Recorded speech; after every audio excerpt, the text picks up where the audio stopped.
Excellent. Some great information. Thanks, Dina, for joining us today, and some excellent information that should certainly help with your business. Thank you.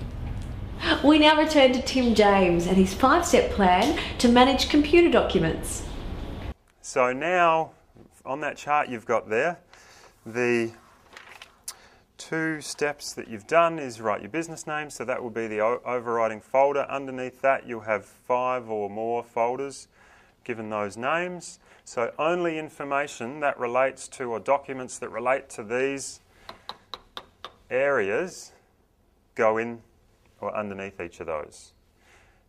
So hence you need an area to represent your business in totality. So if there's something missing there, health and safety or what have you, then create an area for that.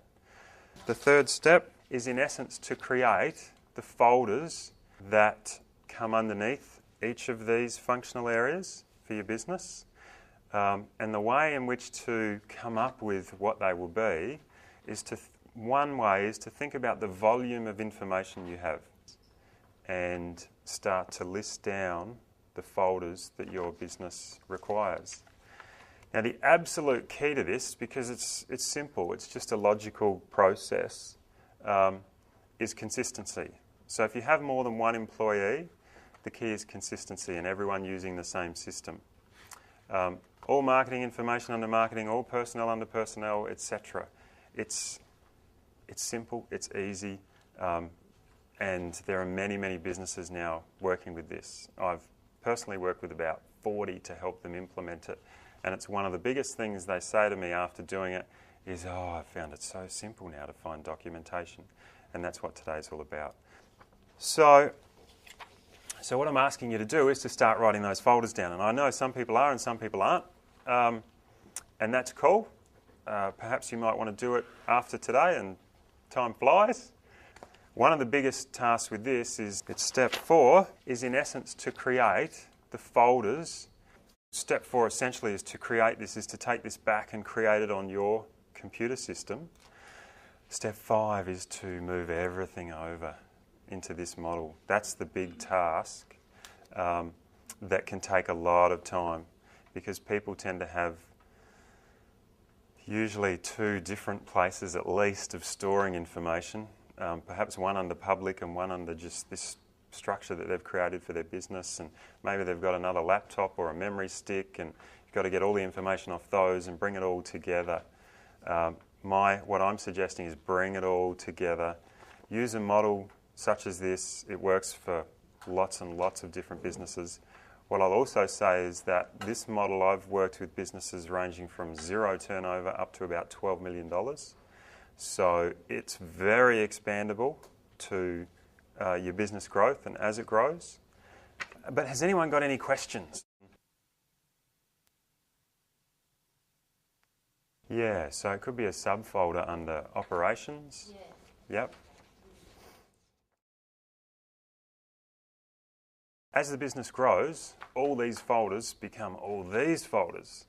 Which has happened. Right, okay. And so you're here today because I guess it's gotten to the point where it's pretty difficult to start locating information. And what this does is it just breaks them into 5 distinct business areas that instantly you've got that one filter. So you know that marketing can only be under marketing. You might then have to look under there, but again, once the power is in the consistency. Once everyone in the business is using the one structure, it becomes very simple to locate documentation. And if you break it down into the 5 functional areas, it's actually a good way to better understand your business as well, because you're clear on what those areas are and how you operate within them and who manages them. So it's that first layer, whereas your layer's this big, this layer's this big, and so it instantly breaks it down and makes it a bit simpler.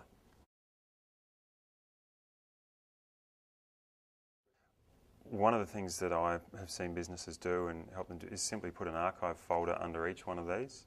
You could actually create another folder called Your Business Name Archive, and have this same structure under that, and everything that's archived then uses the same structure.